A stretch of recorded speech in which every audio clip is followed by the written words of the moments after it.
Oi, boa noite. É, Gostaria de agradecer mais uma vez a presença de cada um de vocês, né? Residentes, doutor Germano, doutor Arthur, né? E dizer assim, mais uma vez reiterar que a sessão só existe porque vocês estão aqui e participam, né? Então, hoje vamos iniciar com a sessão, né, do HGF. Eu queria fazer uma menção muito importante também à Cristália, o Raul está aqui, então esse delicioso coffee break aí de todas as nossas reuniões são patrocinadas pela Cristália, né, que é um grande parceiro hoje da nossa sociedade. E queria chamar aqui o Arthur para abrir a parte científica.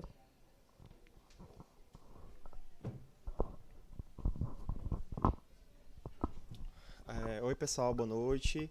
Mais uma sessão de casos clínicos. Hoje, os apresentadores serão o Vinícius e a Lara, né? Um caso bastante interessante sobre anestesia na craniotomia com paciente acordado. Agradecer ao Germano pela presença e o Felipe também que está ali, tá? Agradecimento também ao Raul, óbvio, né? Aqui a Cristália é sempre parceiro. E vamos iniciar, né, pessoal? O videozinho. Show. Sempre esqueço do vídeo.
Então, a gente trouxe esse caso, que acontece, já tem mais ou menos, Felipe, me corrija se eu estou certo, perto de 10 anos, acho que foi em 2016, que a gente começou a fazer a craniotomia acordado, né?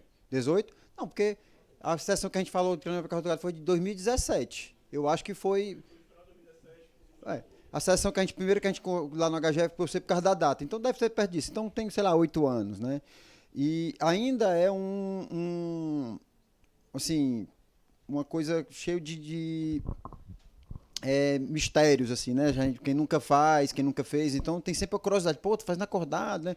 Aí teve um belo dia que o Felipe teve um problema e o Luciano, Germano, tu pode fazer? Rapaz, eu não sei não se eu posso, né? Eu já tinha a teoria, porque a gente já tinha visto alguns casos nas sessões clínicas, e o Felipe me falou o protocolar que ele faz lá no HGF e deu certo, né? Ou seja, a gente já tinha estudado o assunto, né? Já tinha tido uma base teórica e uma conversa ali sobre como funcionava na prática, resolveu o problema do paciente sem ter que ter suspendido. Então, essa sessão clínica tem um objetivo pronto, para desmistificar o assunto de uma maneira bem prática, né? Agradecer uma vez ao Vinícius e a Lara aí que se propuseram a fazer o caso. Bom, pessoal, boa noite. Sou o Vinícius, junto com a minha amiga Lara, sob a orientação do Dr. Germano e do professor Felipe. Vamos apresentar a sessão clínica de hoje. Eu queria começar imaginando a seguinte situação. Você já terminou a residência, já é anestesista e é chamado para anestesiar uma neurocirurgia. Aí, no dia anterior ao procedimento, você dá uma olhadinha no mapa cirúrgico, e descobre lá que tem escrito que vai ser com o paciente acordado. Esqueceram de avisar esse detalhe aí para você. O que é que você faz nessa situação? Vai lá para o up-to-date, passa a noite acordada, virando a noite estudando. Será que... Ou tenta passar esse procedimento para outra pessoa, desavisada. Ou vai dormir tranquilo, tô de boa. Amanhã a gente já sabe como desenrola isso aí e toca para frente, né? Então vamos primeiro conhecer a história do paciente. Paciente masculino, 36 anos, procedente de Fortaleza, refere cefaleia crônica, porém com mudança do padrão nos últimos meses. Apresentou crise tônico-clônica inédita, o que o levou à emergência do Hospital Geral de Fortaleza. Fez exames de imagem que evidenciaram uma lesão expansiva na região parietal direita com alteração do sinal homogêneo ao FLAIR, sugestivo de glioma de baixo grau. Como é a história do paciente? Sem doenças prévias diagnosticadas, capacidade funcional normal, acima de 4 metros, medicações de uso contínuo nenhum, negava tabagismo e etilismo, negava alergias, cirurgias prévias, só uma tenorrafia de polegar. E jejum estava adequado, acima de 8 horas. Exame físico sem alterações, o exame geral é um paciente de 74 quilos, 1,70 m, IMC de 25, cardiovascular respiratório sem alteração, neurológico ele não tinha nenhuma alteração neurológica, cognitiva ou de fala, então era um paciente rígido previamente. A avaliação da via aérea dele também sem alteração, malampatia 1, abertura bucal acima de 3, dentição completa, tudo ok. Exames laboratoriais. Exames normais, hemoglobina de 16, função renal preservada, eletrólitos também dentro da normalidade. Sódio de 138. Eletro normal, ritmo sinusal. Vamos para a imagem aqui.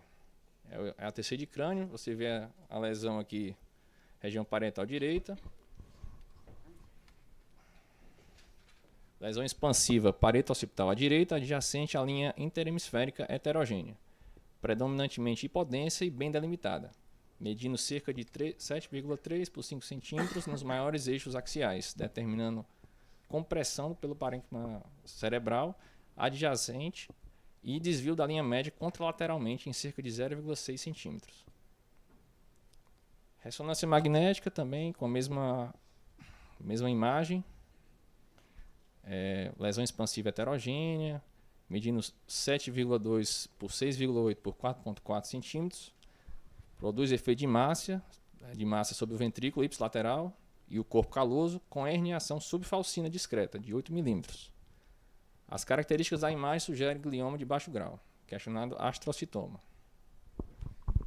Bom, a cirurgia proposta então para esse paciente, microcirurgia para tumor intracraniano, paciente acordado, mais localização estereotáxica. E aí, pessoal? Só um segundinho, volta lá. Vocês viram aí, o paciente jovem, né? O que vocês iam querer mais aí de pré-operatório? Chama alguma atenção aí, nesse caso?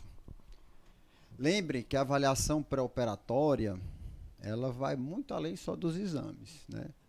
E aí, o que vocês, quem estudou aí, quem deu uma lida, os residentes que já fizeram, o que é que eu preciso mais de dados no pré-operatório? Volta o slide aí, só para não ficar olhando para isso aí por enquanto. Bota nos exames lá, só para...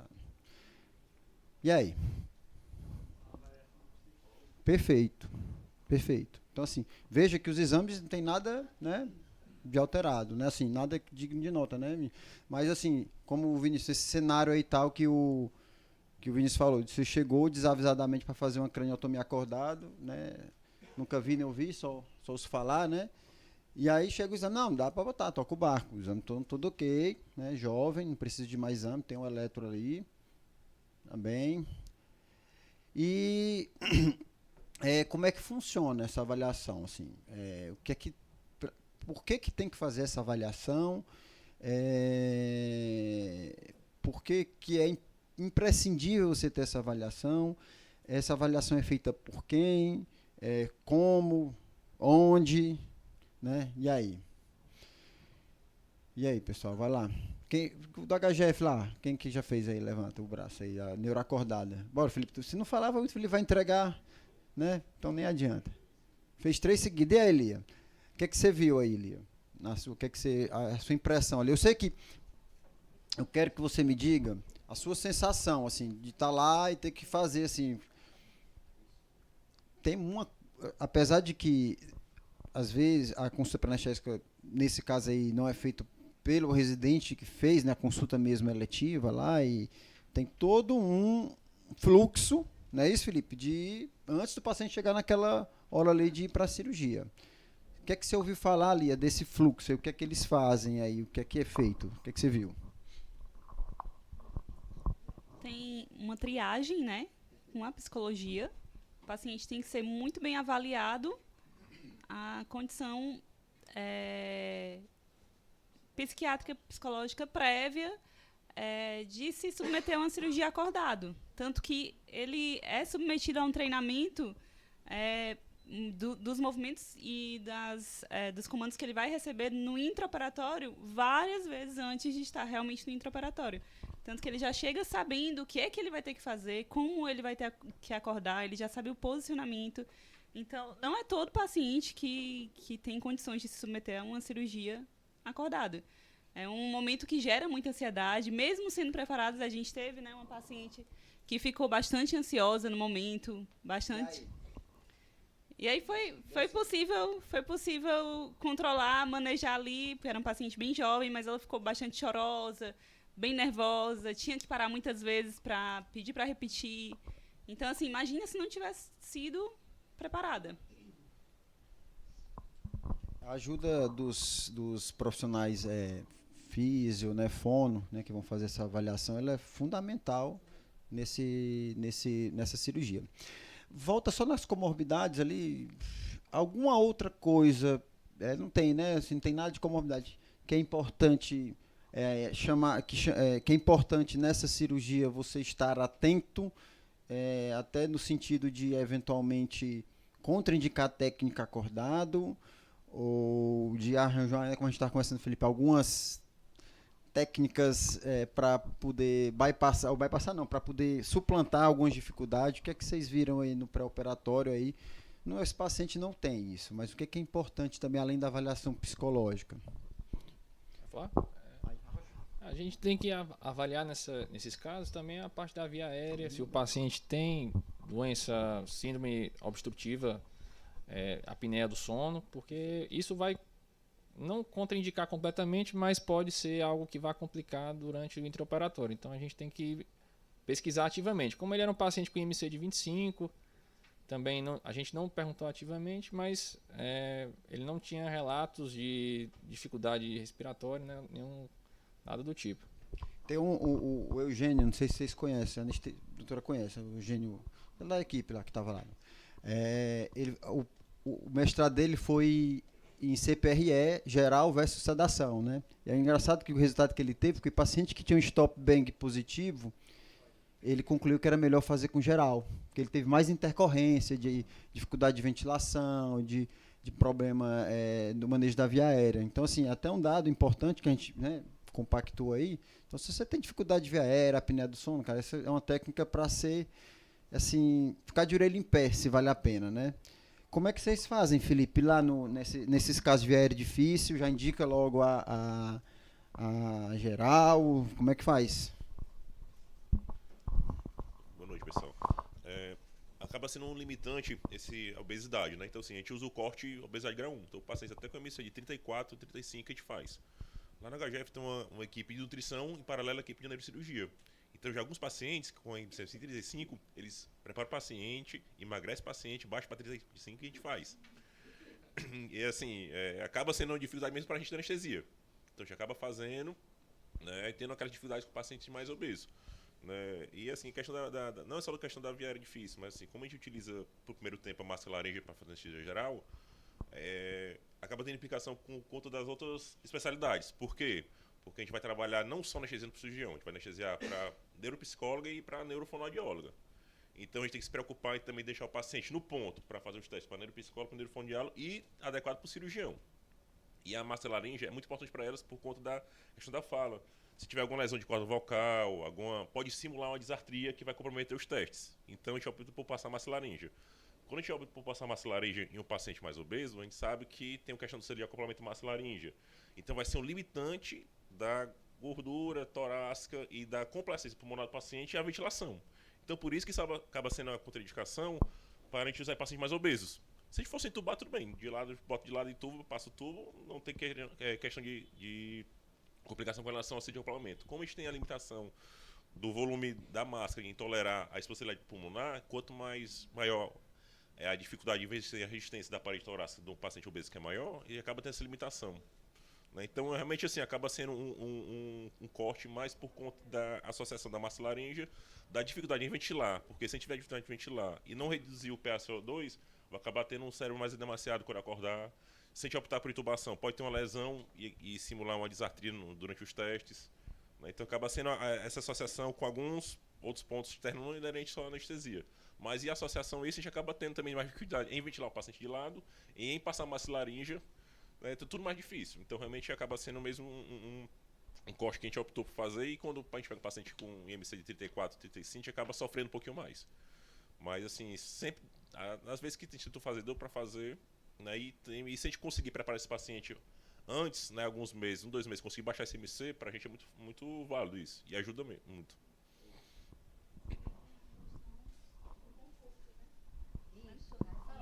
Também tem a questão do conforto do paciente. Ele tem que estar extremamente confortável na posição que ele vai ser acordado. E o paciente obeso, ele se torna mais difícil ter um posicionamento confortável na posição da cirurgia, com a maca que a gente tem, mesmo colocando todos os coxins, se torna bem mais limitante.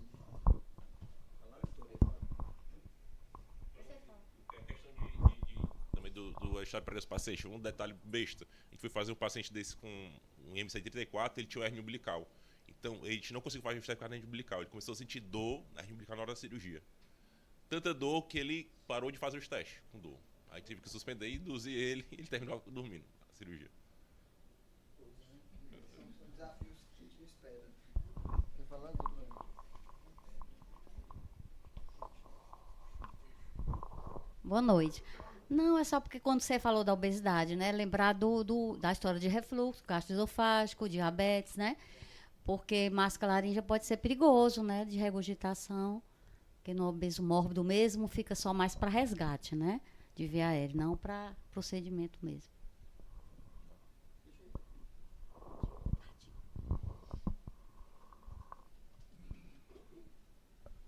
Bom, então a cirurgia proposta é microcirurgia para tumor intracraniano, paciente acordado e localização estereotáxica.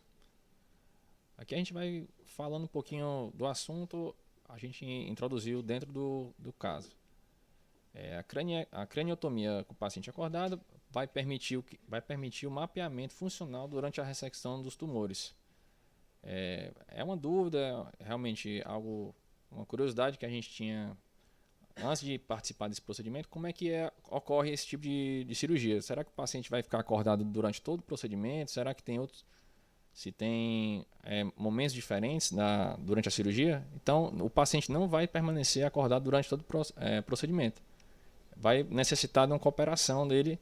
Por isso que é importante, como a Lia falou, essa parte de anamnese, uma conversa com ele antes do procedimento, explicando como é que vai ser realizado.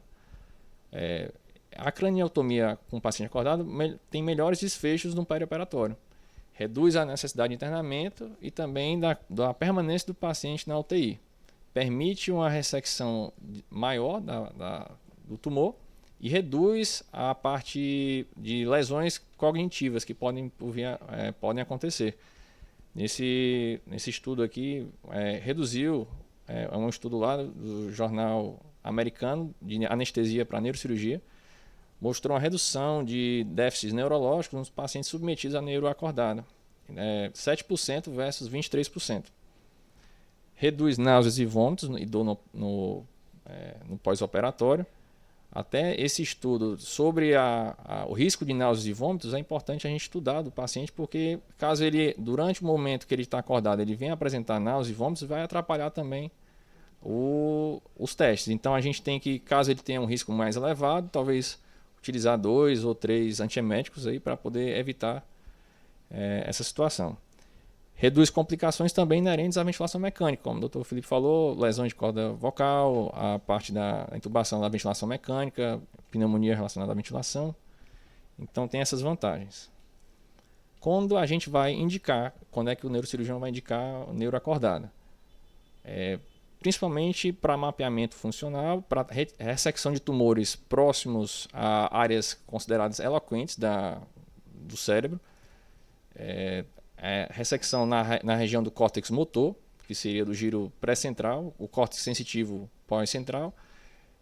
Inicialmente, a primeira neurocirurgia acordada foi feita com pacientes que tinham lesões próximas a áreas da linguagem.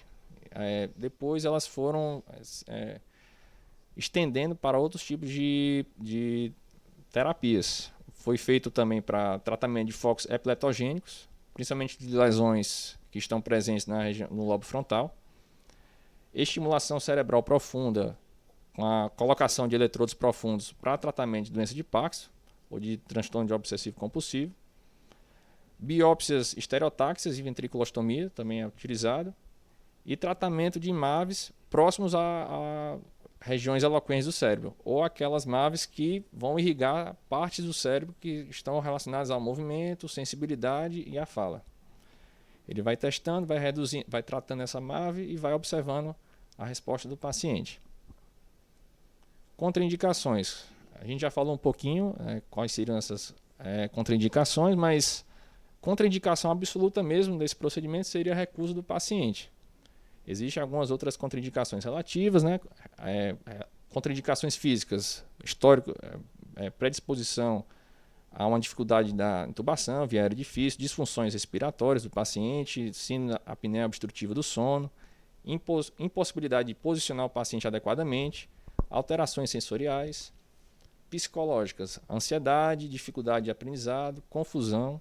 Isso aqui já entra na situação em que, às vezes, a lesão que o paciente apresenta já causa uma dificuldade cognitiva relevante. Caso o paciente já tenha uma paresia, uma plegia no membro, ou seja, já tenha uma afasia, nesse caso a gente não consegue comparar, não consegue fazer o teste prévio. Então a gente não consegue fazer porque já é uma lesão importante. Então, nesse caso, é uma contraindicação também. Então isso vai ser relativo porque vai depender do grau de déficit que o paciente apresenta. Dependência e abuso de álcool e drogas também é uma contraindicação relativa.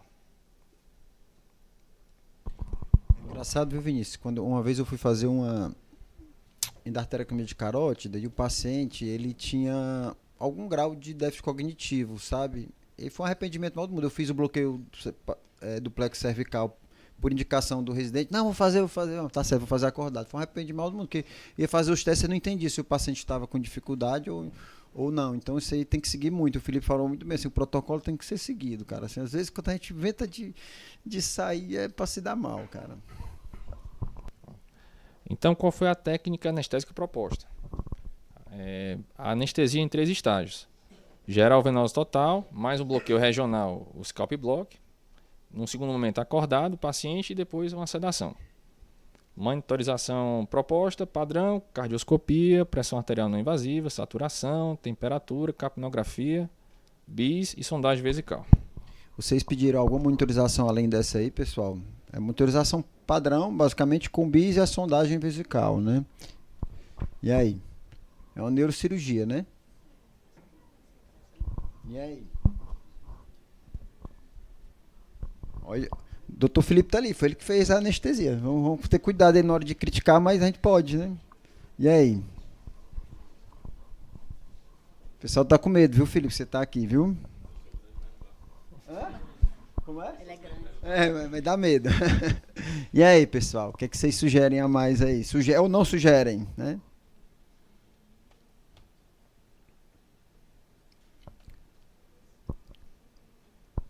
E aí, pessoal? Pode chegar aí, Vinícius.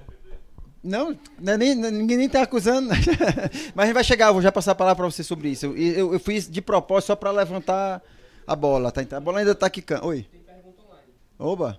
Lucas Gabriel, quais as complicações da ventilação mecânica serão evitadas? Quais as complicações da ventilação mecânica? Tu chegou a ver naquele trabalho? Por que a ventilação com pressa positiva é Não, mas é feito ventilação com pressão positiva na primeira fase, Lucas. É feito com máscara laríngea, certo? A questão é que foi discutida, não sei na hora que você entrou, foi discutido sobre a intubação versus máscara laríngea, que a intubação pode eventualmente dar alguma lesão mínima na corda vocal e a alteração da fala pode ser alegada ser devido à intubação. Então a ideia é manipular o mínimo possível ali traqueia, cordas vocais. E pelo que eu entendi que o Vinícius tinha falado, uma das complicações é diminuir a pneumonia, né? Mas era isso, não sei se respondeu. E também para evitar o booking, né? Quando o paciente for tirar o tubo, ele reagir, né? Se engasgar.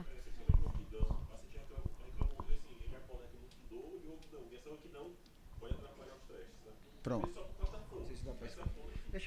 Fala aqui, Felipe, porque a pergunta foi online, eu não sei se dá para ele escutar.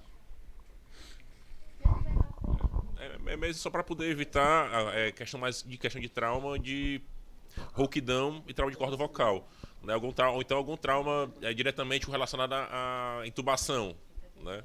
Como a gente faz a intubação, como a gente faz o procedimento em decúbito lateral do paciente, para fazer a intubação em decúbito lateral seria um pouquinho mais complicado, né? Então, aumentar algum grau de risco de lesão de partes moles, ou então até rouquidão buque quando acordar e dor que o paciente refere, né? Conta do tubo. Então já acaba utilizando a massa laríngea preferencialmente só por conta disso. Mas não pensando em questão de pneumotórax, alguma coisa de efeito danoso com relação à pressão positiva em si, tá, Lucas?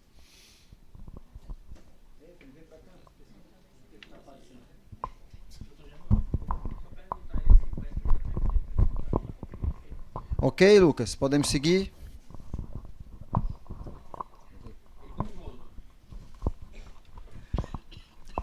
Então vamos para uma... Só falar, então assim, tá a questão da monitorização, e deve ter todo mundo com a pulga atrás da orelha aí, Felipe, sobre a monitorização. Imagino eu, né? Porque eu também fiquei no começo, tá bom? Vai lá. Manejo intraoperatório. 7h50, checamos o material, a sala. A gente tem essa placazinha que a gente utiliza no HGF para identificar a sala que vai ser feita a neurocirurgia acordada. A sala tem que estar preparada, um ambiente adequado para o paciente, porque ele vai ser acordado durante o procedimento. Essa porta tem que estar a todo momento fechada. Não pode ter distrações ou falas paralelas, porque isso pode prejudicar os testes. O paciente entrou na sala às 8h10, fizemos a monitorização proposta, cardioscopia, oximetria, pressão, bis. Fizemos a venóclise no membro superior direito, se lembrando que o paciente apresentava lesão na região parieto-occipital direita. Então a gente sempre vai fazer o acesso venoso ipsilateral à lesão, porque a gente vai fazer os testes contralateral à lesão e aquele braço ali a gente não quer que fique se movimentando, atrapalhando os testes.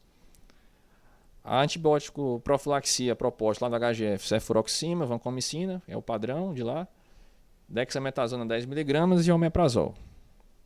Paciente, pressão inicial dele 126/80, 95 de média, frequência cardíaca de 81, saturando 97 em ambiente, o BIS 97, sem supressão. Às 8h20, posicionamos o paciente em decúbito lateral esquerdo com coxins em proeminências ósseas e suportes necessários. A gente coloca o paciente, pergunta se ele está adequadamente confortável, porque a gente quer que durante o movimento que ele está acordado, ele sinta-se confortável, né? Para ele não atrapalhar o procedimento. Então isso é feito ele ainda acordado. Pré-oxigenação.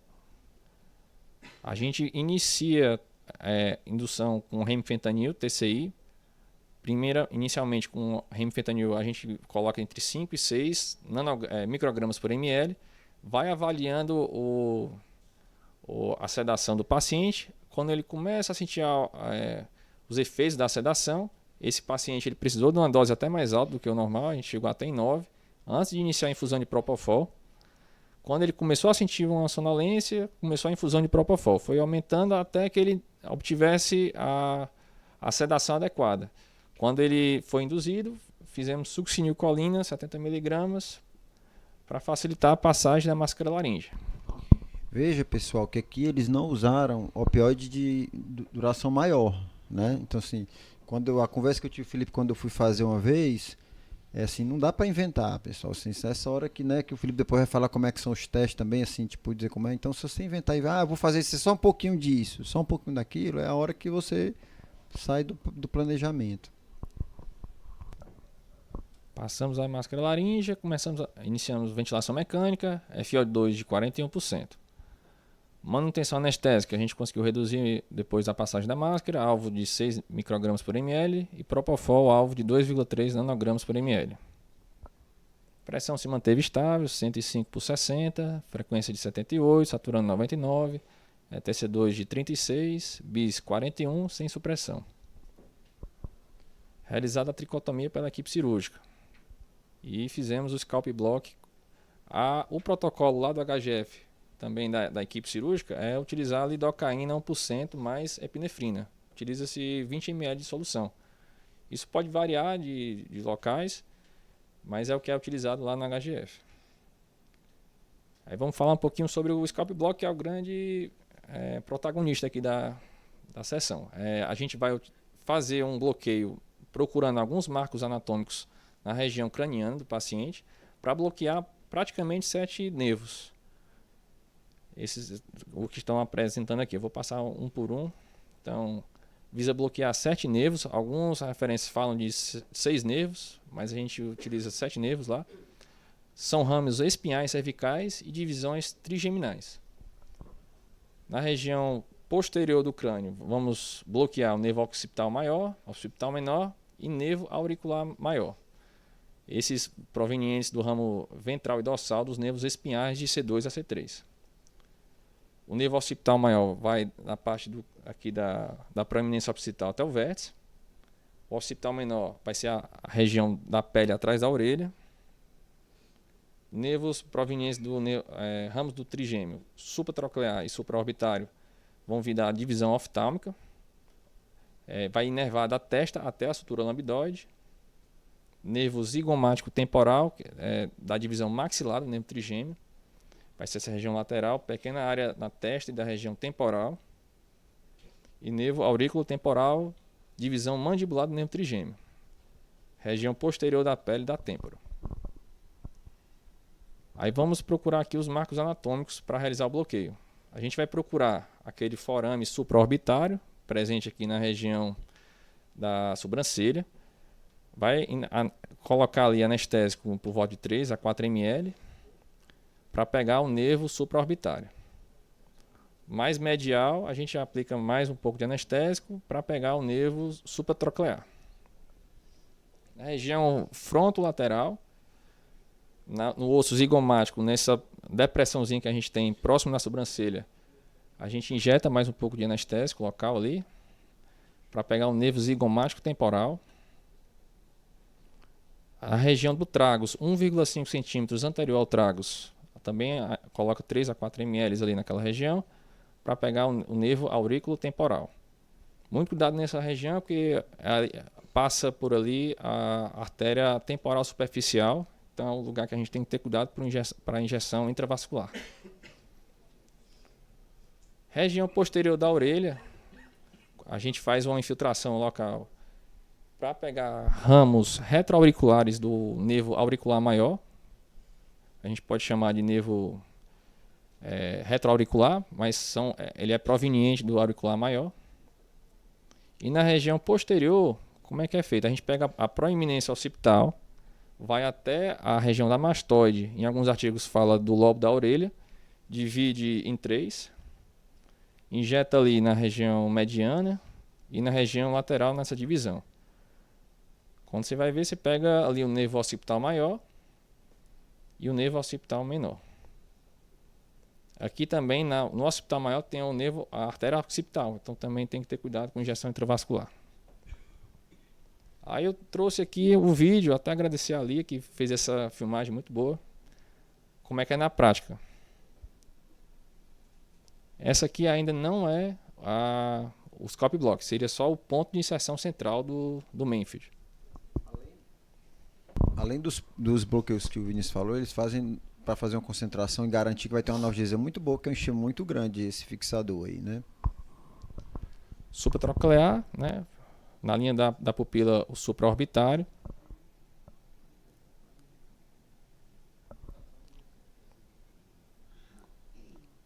Aqui na região zigomático, nessa depressãozinha próximo da sobrancelha, o zigomático temporal. 1,5 centímetros anterior ao tragus, o aurículo temporal.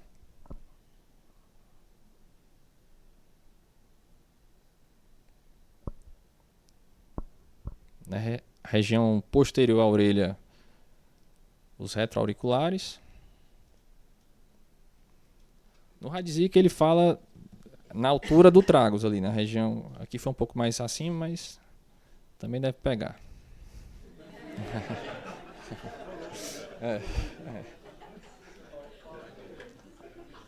Occipital maior. Isso aqui foi da equipe da neurocirurgia que fez.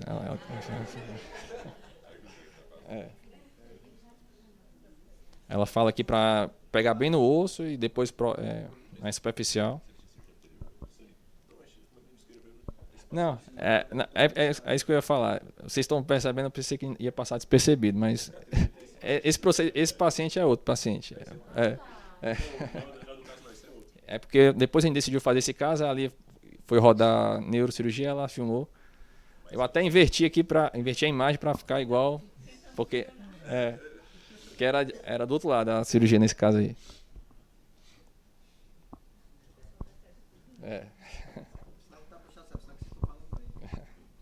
Pronto. Depois do scope block, foi colocado o suporte de Menfield. Você vê que já está infiltrado ali.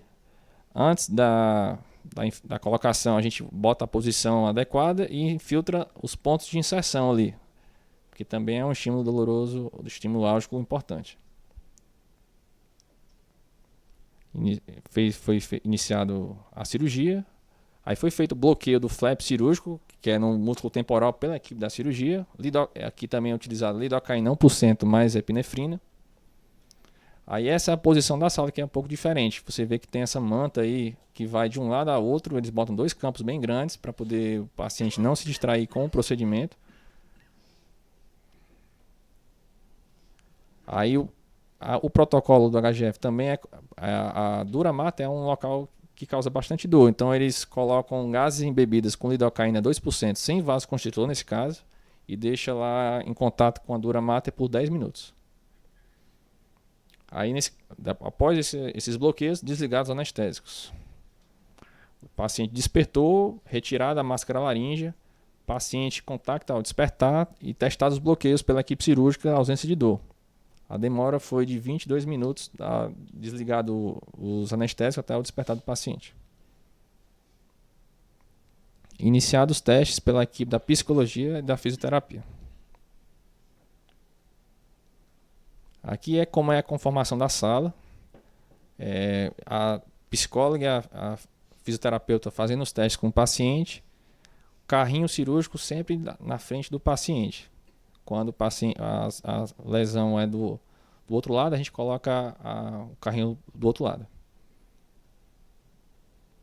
Aqui é os testes que são realizados. A Lara vai falar um pouquinho mais depois. E aqui é o paciente, durante o procedimento, fazendo os testes motores pela fisioterapia.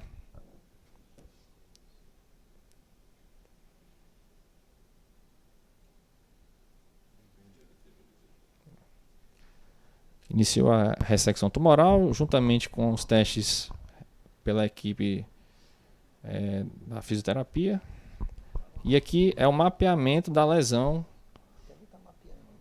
pela equipe da neurocirurgia. Ele faz os estímulos elétricos aqui e vai avaliando ali a movimentação, se tem algum déficit, alguma alteração visual ou da fala.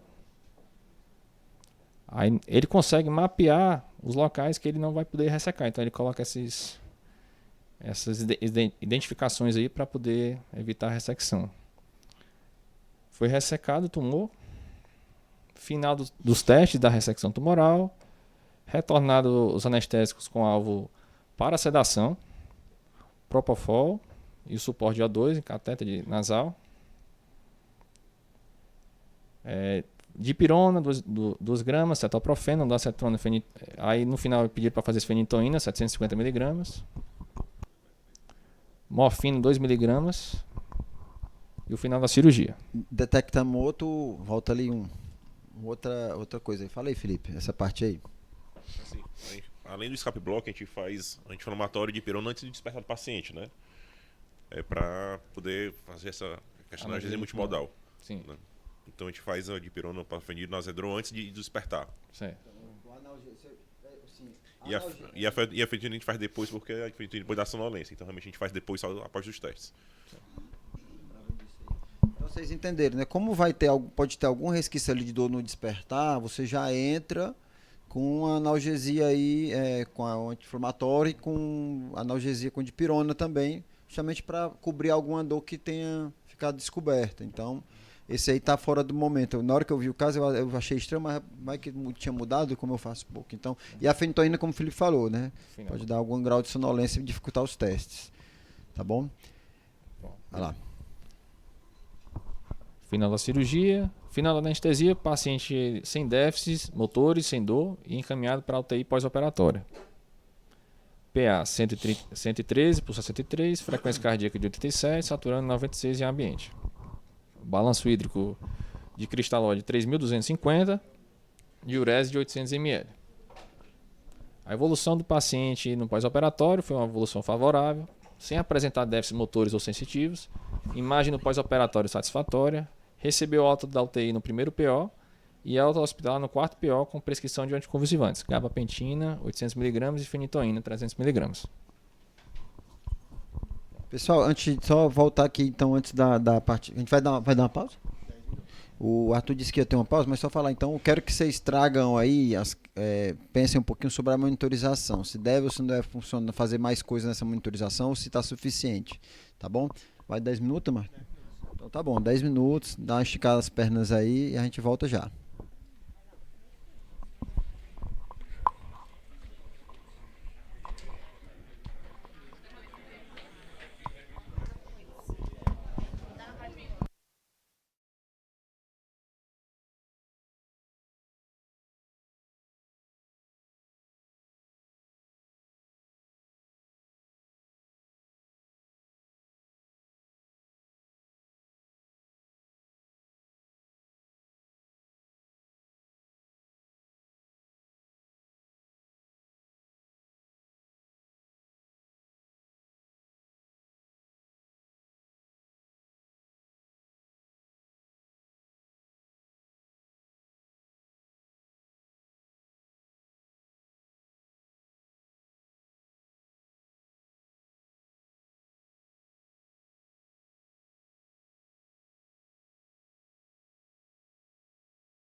Boa noite, gente. Meu nome é Lara, sou ME3 do HGF e vou dar prosseguimento aqui à nossa sessão, tá certo? A minha aula é mais direcionada para o manejo anestésico mesmo, nesse tipo de procedimento. Em relação à avaliação pré-anestésica, né, de uma forma direcionada, o que é mais importante a gente ter em mente? É muito importante uma comunicação próxima com a equipe de cirurgia, porque, como a gente já tinha comentado, né, a seleção e o preparo desses pacientes é essencial para o sucesso dessa técnica. E dentro da avaliação pré-anestésica, é muito importante a gente ter o destaque da avaliação da via aérea. Você identificar preditores de dificuldade, tanto de intubação quanto de ventilação. Você identificar os pacientes que estão sob maior risco de obstrução de vias aéreas, aqueles pacientes obesos, com uma história de apneia do sono. E exatamente por isso, né? Porque você vai ter um acesso limitado à via aérea desse paciente durante o intraoperatório. Então, você tem que deixar tudo ao seu favor.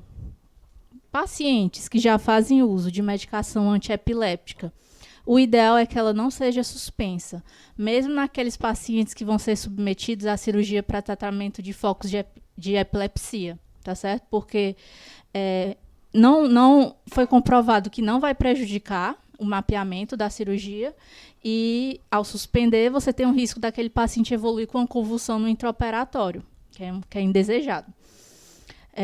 Tumores muito vascularizados, cirurgias cuja perda sanguínea estimada é mais elevada, de 750 a 1000 ml, o ideal é que seja feito sob anestesia geral convencional mesmo, não faça essa técnica. Pelo risco de instabilidade hemodinâmica, você vai precisar de mais acesso, necessidade de transfusão sanguínea. E pré-medicação, né? Quando fazer?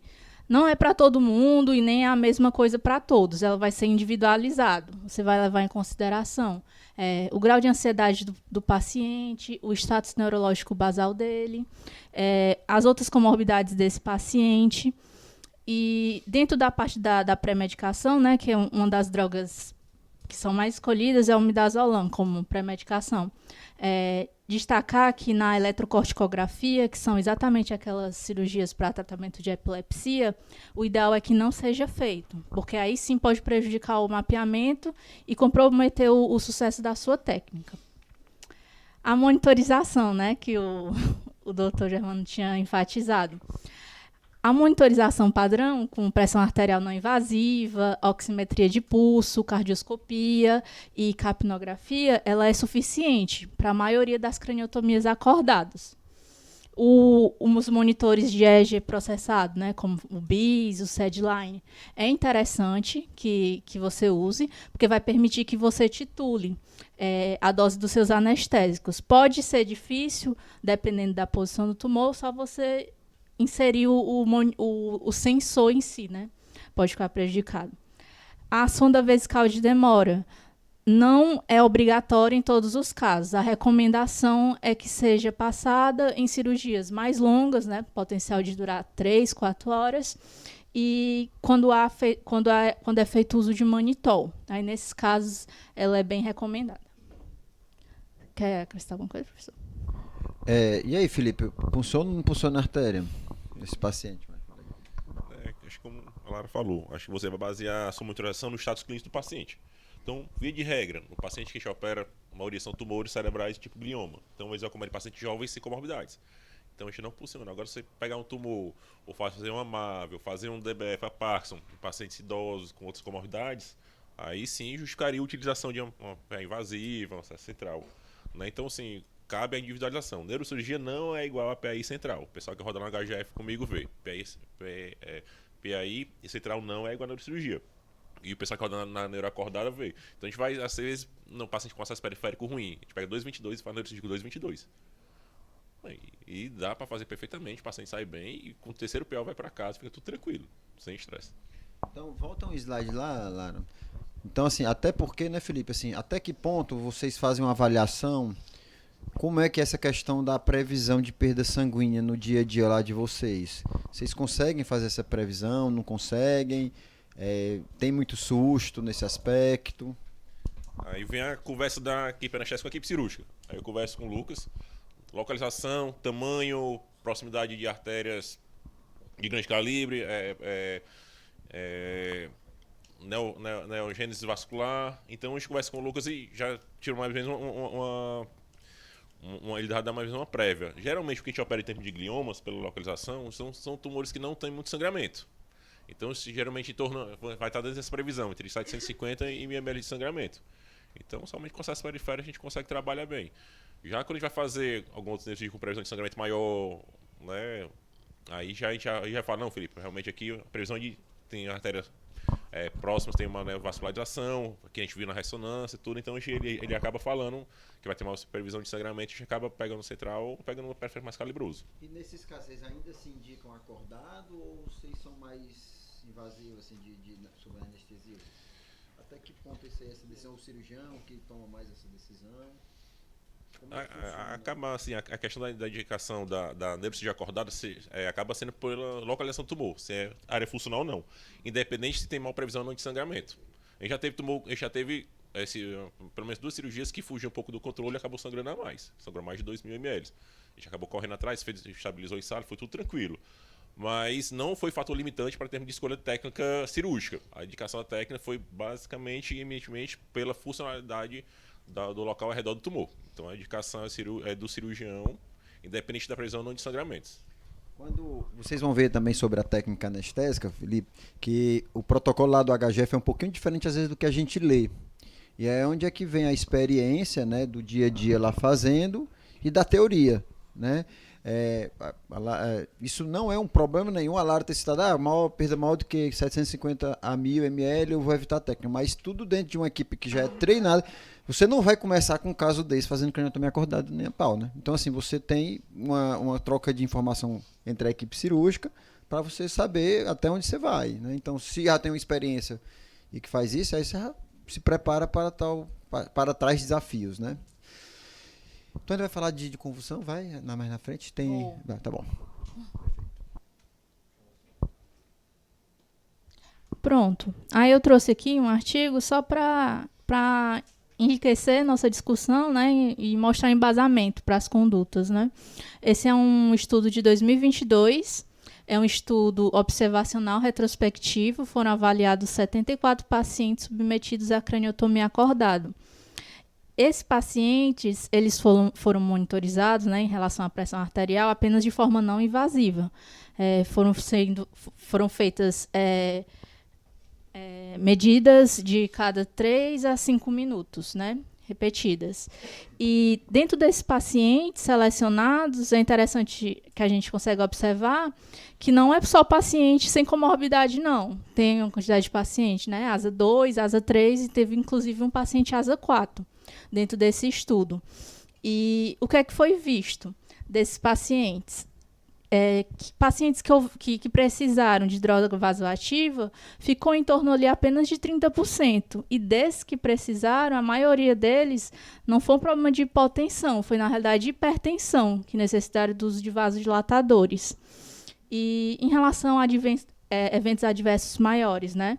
Não houve nenhum caso de IAM, não houve em nenhum deles necessidade de transfusão, nenhum deles houve a necessidade de você pegar uma artéria ou no intra-op ou no pós-operatório.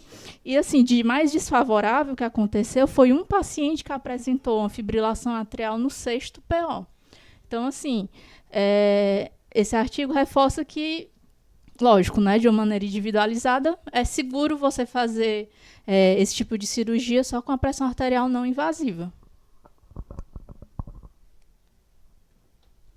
O posicionamento, né? O Vinícius falou um pouco, foi um pouco discutido, que dependendo da posição do tumor, pode ser assumida diferentes posições, né? Pode ser supino, semi-sentado, decúbito lateral, e que o conforto é muito importante para o sucesso da técnica. O posicionamento é feito com o paciente acordado, exatamente para ele dizer qual a posição que ele se sente mais confortável, porque vai ser aquela posição que ele vai passar algumas horas.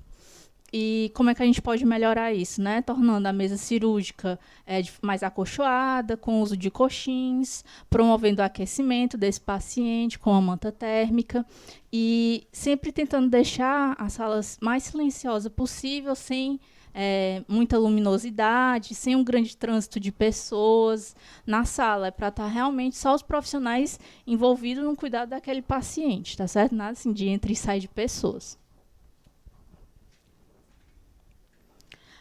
Aí eu trouxe aqui um pouco, especificando os tempos cirúrgicos, porque a partir do nosso entendimento dos tempos cirúrgicos, a gente consegue entender como é a melhor forma do anestesista intervir em cada um deles, certo? O primeiro estágio da cirurgia vai ser o estágio do posicionamento da cabeça nos pinos de Mayfield, vai ocorrer a incisão cirúrgica, a retração do músculo temporal, a craniotomia e a retirada da calota craniana.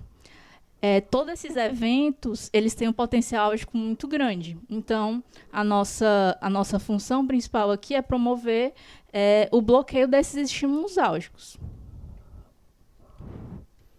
No segundo estágio, que vai ter início com a abertura da dura mater, vai ser identificada a área cortical de interesse da cirurgia e o mapeamento das lesões, né, como ele tinha mostrado lá no vídeo. É feita a estimulação cortical enquanto os testes funcionais são realizados. Aí você vai avaliar de forma a função motora, sensitiva e de linguagem. Você consegue avaliar de forma até mesmo simultânea, né? Deu para ver no vídeo que o paciente é sempre estimulado a mexer o braço. Ele é orientado também a relatar qualquer mudança de sensibilidade que ele venha a sentir. E no computador, em frente a ele, aparecem algumas imagens que vai ser exatamente o teste da linguagem. O teste da linguagem tem essa parte que é de nomeação, identificação, né? Mostrado alguns objetos, ele vai ter que nomear. E o teste de semântica também. O paciente está o tempo todo falando, né? Muda o slide, exatamente. Isto é... O tempo todo falando, mexendo o braço. Com relação ao teste, só lembrando, o teste de linguagem é feito dos dois lados, direito e esquerdo. Esse teste semântico é só feito no hemisfério direito. Então, assim, você tem... Ainda há uma discussão até no meio do pessoal neurocirúrgico. Há neurocirurgiões que preconizam que não precisa monitorizar o lado direito, só precisa monitorizar o lado esquerdo. O Lucas monitoriza os dois lados. E tem teste específico para cada lado. Esse teste semântico é específico do lado direito. Como também um teste de posicionamento espacial, que também se faz, que é só com o lado direito, não com o lado esquerdo. Então, dependendo do lado, ele muda alguns testes que são validados já. Pronto, o teste de semântica é exatamente o paciente orientado, né? Olhar para a imagem de cima e escolher qual das duas se correlaciona melhor com a imagem de cima. Aí são várias imagens que são mostradas a ele. E, por último, né, o terceiro estágio vai ser a hemostasia e o fechamento, né, com a reimplante da calota craniana e o fechamento da ferida.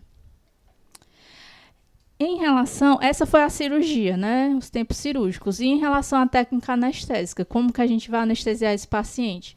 Existem algumas técnicas possíveis e o que se sabe é que não tem comprovação da superioridade de uma em relação à outra. O que é que você vai considerar nessa escolha, né? O protocolo institucional, a experiência do anestesista, a duração da cirurgia e alguns fatores relacionados ao paciente. Essas são as duas principais técnicas, que é a técnica da sedação consciente, que é a técnica acordado, acordado, acordado, e também tem a técnica da anestesia geral com o despertar intraoperatório, que foi o que foi feito no caso que o Vinícius, né, apresentou, que é a dormindo, acordado, dormindo. Existe também uma variação que é você fazer dormindo, acordado, acordado, que é exatamente, né, ao final dos testes, com o tumor ressecado, você não retornar à anestesia geral, você fazer apenas uma sedação. Em ambas as técnicas, você vai ter que fazer o bloqueio dos estímulos álgicos mais intensos, né? De diversas formas, com o scalp block, que o Vinícius explicou, com a infiltração do ponto de inserção dos pinos, com o bloqueio da dura mater, que pode ser feito tanto com as gases, como ele falou, como pela equipe cirúrgica, com a infiltração ao redor da artéria meníngea média.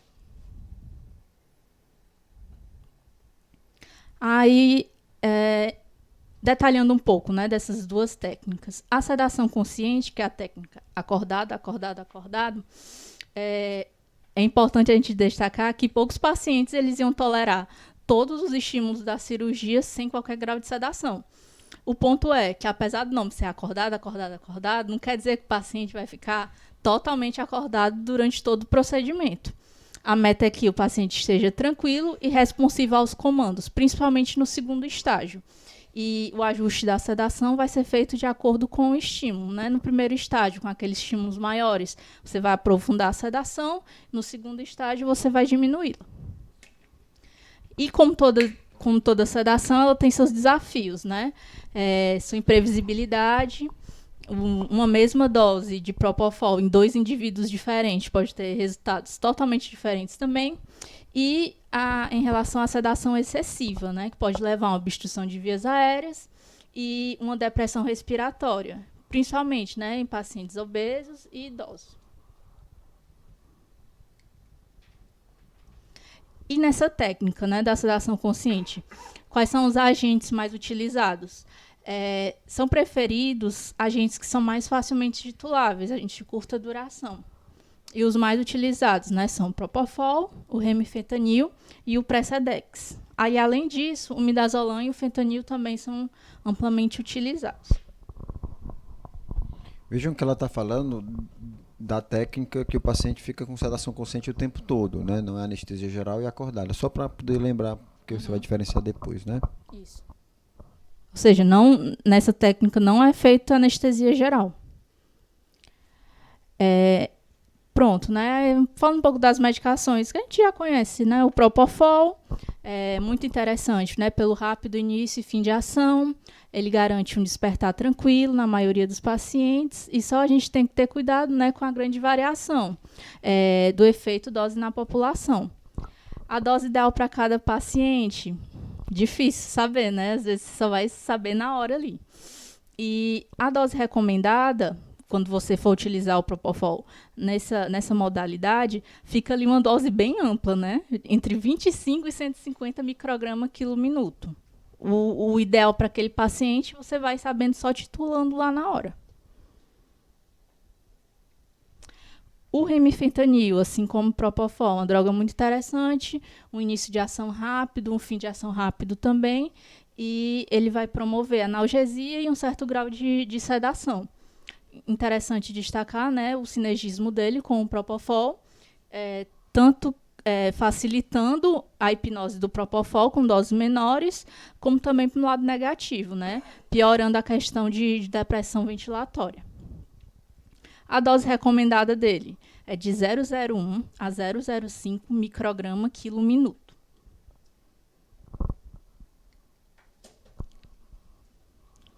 O Precedex, né? O Precedex, um alfa-2 agonista, que ele é uma medicação que ele permite uma sedação, tem um efeito sedativo legal, sem uma depressão do drive respiratório.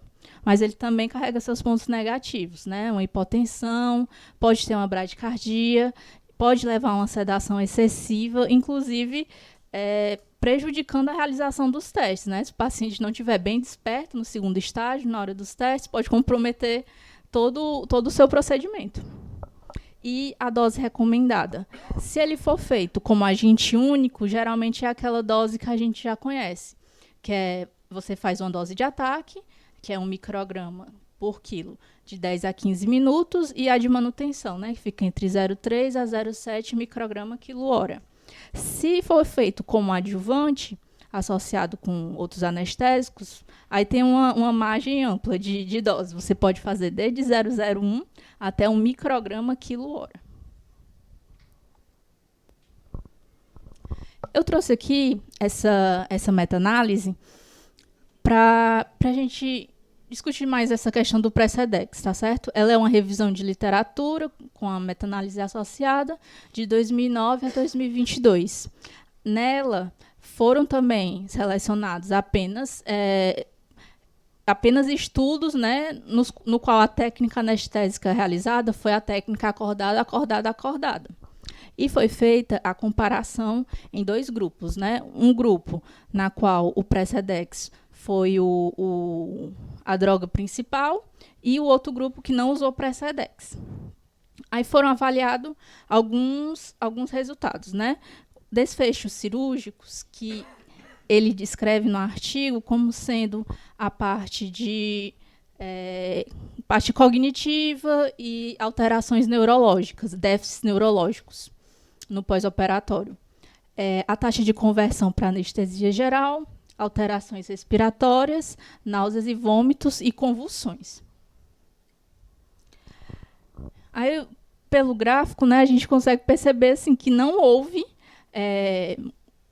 diferenças estatísticas entre tanto o desfecho cirúrgico, quanto as complicações respiratórias, quanto a conversão para anestesia geral e quanto a náuseas e vômitos, entre o grupo que usou o Precedex e o que não usou o Precedex. O único que realmente foi visto uma diferença foi nas convulsões intraoperatórias, que com significância estatística mostrou que foi maior no grupo que não usou o Precedex. Então, nesse contexto, né, foi maior no que usou o Precedex, não? Porque favoreceu o... Que não usou o Precedex, não? Geralmente é o que favorece... maior... Ah, tá certo, tem razão. Tem razão, mal que... tem razão. Porque normalmente...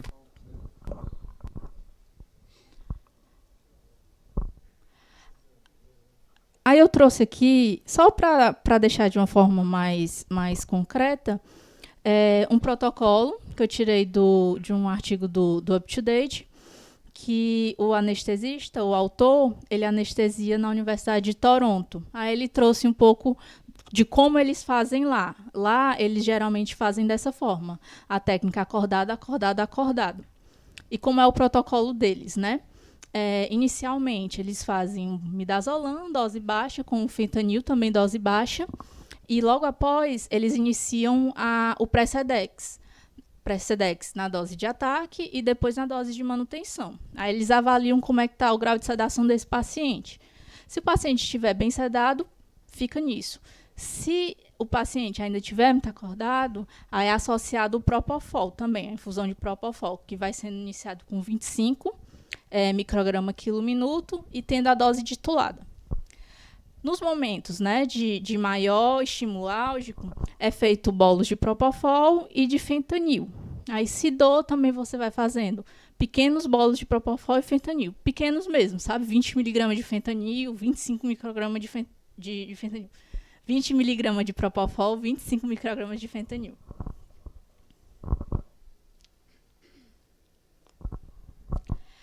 Aí, após a retirada da calota, né, você vai suspender o Propofol e vai haver o despertar do paciente para o mapeamento.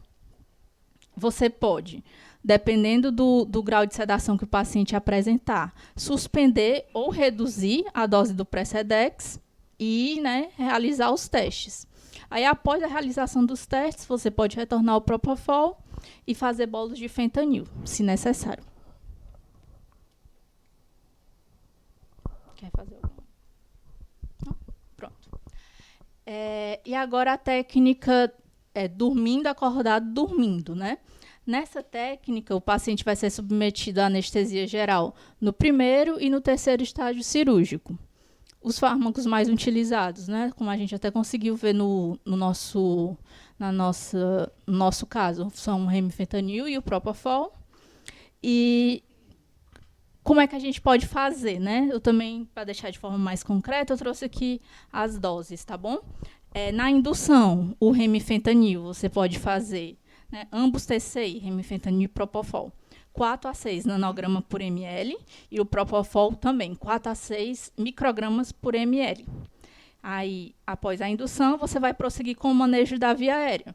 Pode ser tanto com a intubação orotraqueal, quanto a máscara laríngea, né? A gente havia discutido que a máscara laríngea tem suas vantagens, né, na questão de rouquidão, para evitar de comprometer os testes.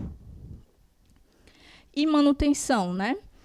Você vai deixar o remifentanil ali entre 4 a 8 nanogramas por ml e o Propofol entre 2 a 3 microgramas por ml. O Precedex pode ser utilizado como adjuvante também, tá?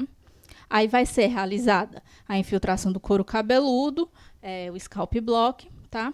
E no segundo estágio cirúrgico, você vai suspender totalmente as medicações ou você pode reduzi-las, tá certo? Que após o despertar do paciente, você vai retirar o dispositivo de via aérea. Nas fontes que eu vi, você tem a opção, né, de suspender tudo, ou então você suspende o Propofol e deixa só uma dose baixa de remifentanil, que ele deixa ali entre 0,03 e 0,05 micrograma quilo minuto, que não é para dar uma sedação muito grande e pode bloquear aí algum estímulo álgico, que não seja coberto pelas infiltrações e pelos bloqueios. O senhor quer... O senhor não deixa nada, né? Não, de rotina a gente desliga tudo, deixa o paciente sem nada. Por isso que é importante um scalp block bem feito, né? E essas outras medicações que a gente utiliza para analgesia.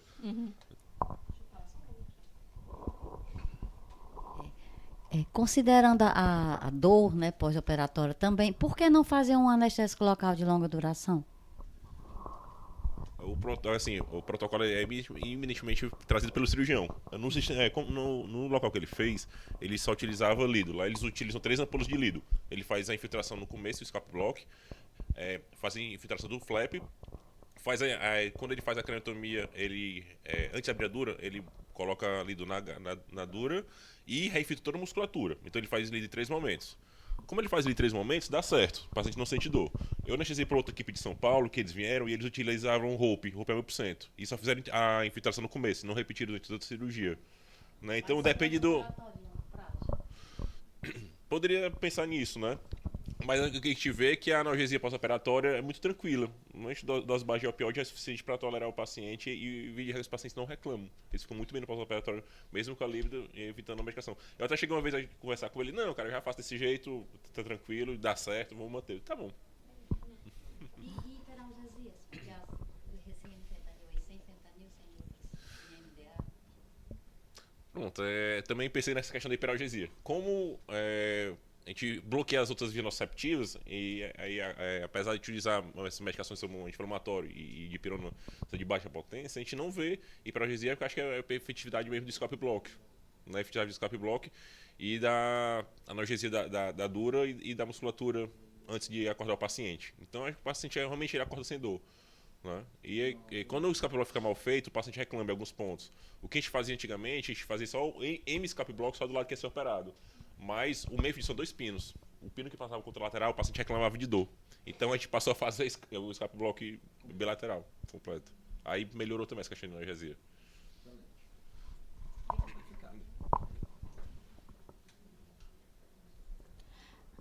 Aí, após a ressecção no tumor, tem 2 opções, né? Você pode restabelecer a anestesia geral, que vai ser a técnica dormindo, acordado, dormindo, de forma semelhante ao que você fez na fase inicial, inclusive, ou entubando, ou passando a máscara laríngea. Ou então, você pode fazer apenas uma sedação, que aí vai ficar a técnica dormindo, acordado, acordado, que geralmente é bem tolerada pelos pacientes e alguns deles até preferem. Nesse aspecto aí, Lara, eu queria que o Felipe pudesse ajudar também, porque eu sei que antigamente fazia dormindo, acordado, dormindo, não era, Felipe? No começo ou não? Sempre foi dormindo, acordado, acordado. Aí, como é que houve essa mudança? Então, lá no HGF começaram dormindo, acordado, dormindo. Aí, depois de um tempo, começou-se a mudar. Como foi isso aí, Felipe? Também foi o protocolo que ele trouxe, era dormindo, acordado, dormindo.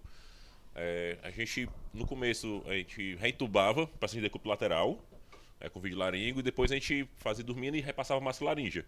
Aí teve um dia que o paciente chegou pra mim, doutor, eu tô muito bem, não quero que faça nada não. E eu sempre induzi o paciente a fazer geral. Eu disse, não vai fazer nada não. E não fiz nada e o paciente ficou muito bem. Eu, rapaz, dá pra não fazer nada, então dá pra sedar um pouquinho. Aí foi ajustando e hoje fica só com sedação. Mas foi um paciente que disse que não queria nada e deixou. Aí eu fiquei conversando com o paciente, aí eles fecharam e ficou tudo bem.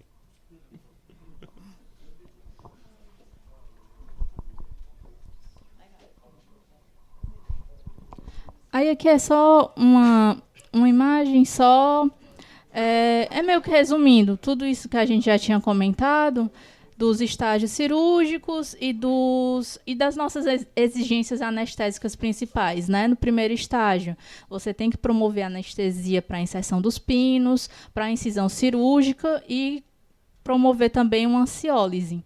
No segundo estágio, qual o seu objetivo principal? É manter o paciente acordado, cooperativo e também com a ansiólise, né? Não é interessante o paciente muito ansioso.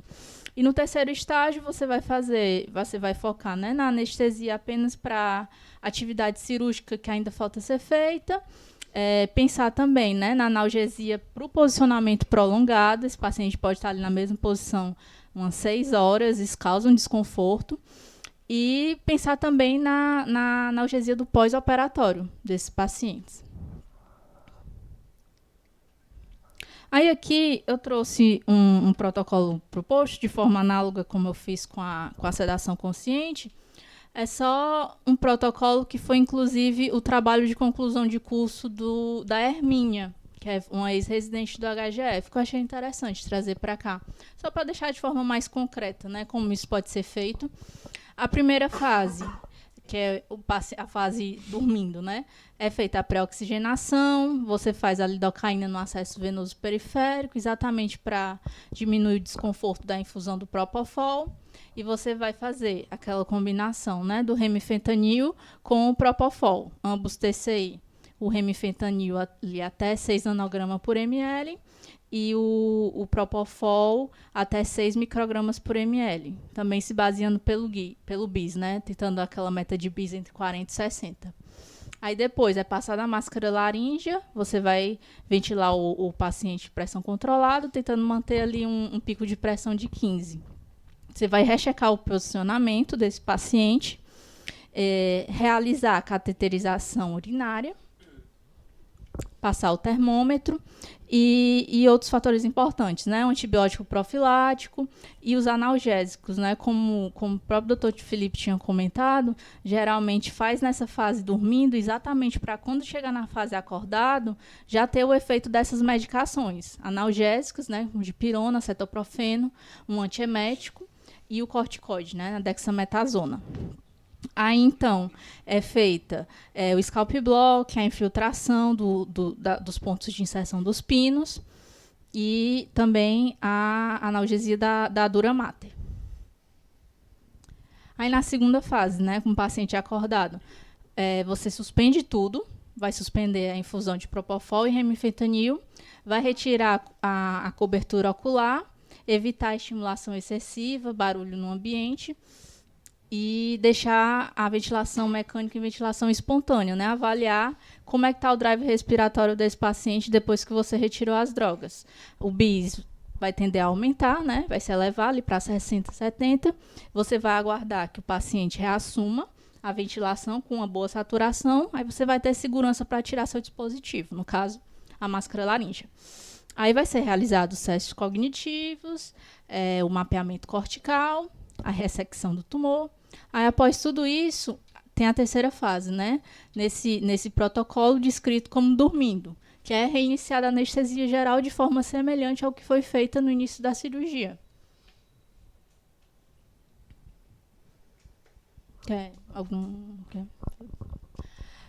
Para concluir aqui a minha apresentação, vou conversar só sobre algumas complicações possíveis, certo?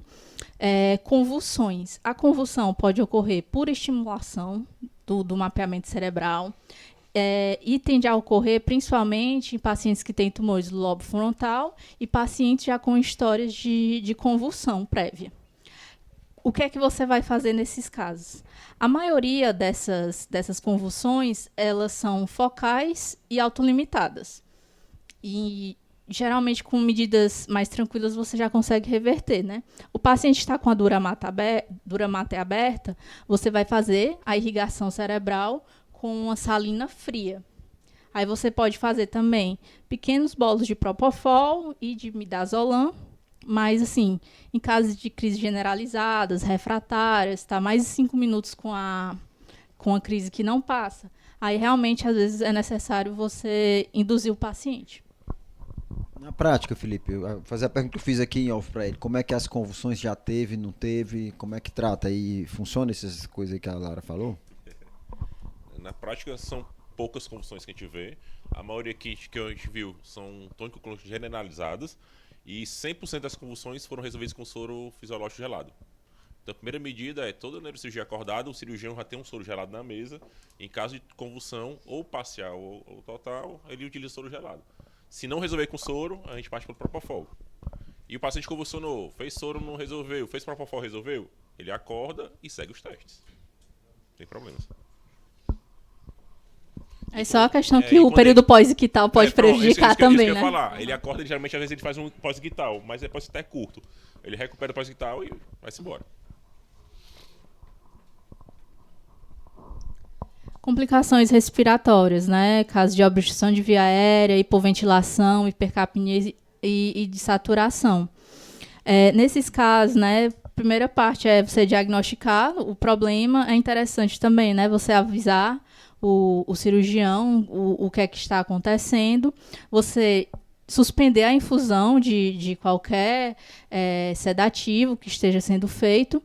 E aí você pode também fazer algumas medidas iniciais, né? Produção da mantíbula, uso da cânula orofaríngea e a ventilação com máscara com O2 a 100%. Caso nenhuma dessas medidas, né, recupere a ventilação desse paciente, a saturação, aí realmente você tem que agir sobre essa via aérea. Pode ser uma máscara laríngea ou pode ser intubando. Com relação a essa complicação respiratória, uma coisa que eu não fazia na prática e comecei a fazer de um tempo pra cá é o uso de bloqueador muscular. Então, eu tinha muito, um pouquinho de paciente mais obeso, por ventilação e um pouquinho às vezes de saturação no começo. E eu observei também, às vezes eu tinha um pouquinho de tórax rígido com TIVA, eu costumo fazer essas doses mais altas, né? Passei de 6, 7, 8, 9, poderia ter. Aí eu comecei a usar de rotina o KL-SIM, em todas as minhas induções, melhorou 100% a facilitação para ventilação e da passagem massa laringe. Então eu passei a utilizar de um tempo para cá de rotina, então passei de minhas complicações respiratórias com relação à ventilação, hipoventilação e de saturação reduziu com o uso do KL-SIM. Legal.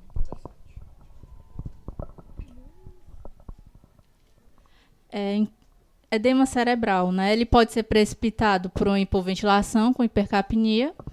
Pode ser também relacionado ao tumor mesmo, um edema peritumoral. E como é que a gente vai agir, né? Você vai agir reduzindo, retirando a sedação, elevando a cabeça. Você vai tentar estimular ou você vai ventilar esse paciente de forma com que a PCO2 dele diminua, né? E com isso vai ter redução desse edema, vai ajudar a diminuir esse edema cerebral. Aí outras medidas também, o manitol EV e você realmente procurar assistir essa ventilação, né? Máscara, máscara facial, máscara laríngea ou até mesmo intubação. Você já teve assim? Quando eles falam que está com edema, o que é que você já faz? Manitol? A principal medida que faz é a elevação da cabeça. É mais eficaz, é mais rápida. Então só a mudança de decúbito eleva a cabeça diminui quase que instantâneo o edema cerebral. Entendi. Em relação a náuseas e vômitos, né? Pode estar relacionado com o uso de opioides, a ansiedade, toda aquela situação, a própria estimulação cirúrgica. E geralmente, como é que a gente faz para combater isso? É feita a profilaxia, né, com a dexametasona, ondansetrona, pode inclusive se associar mais um antiemético. E antes de acordar, né, naquela fase dormindo, no caso. E o uso do Propofol também, ele é favorável, porque ele está relacionado com a menor incidência dessa complicação, tá certo? E é isso, gente.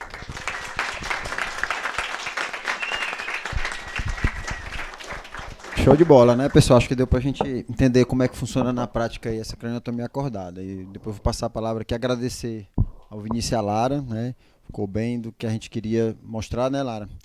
Show de bola.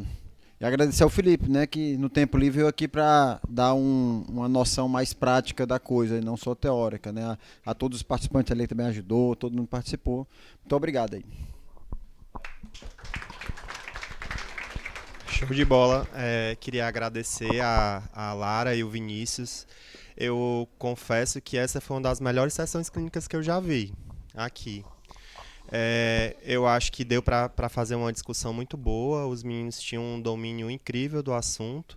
As intervenções aqui do Felipe foram extremamente oportunas. E é muito bom a gente trazer sempre nessas sessões profissionais que fazem aquele procedimento até para dar aquela visão prática, né? E foi sensacional, o tempo foi sensacional, foi tudo muito bom. Parabéns, viu, gente? Parabéns mesmo. Cerrado, só a foto, galera.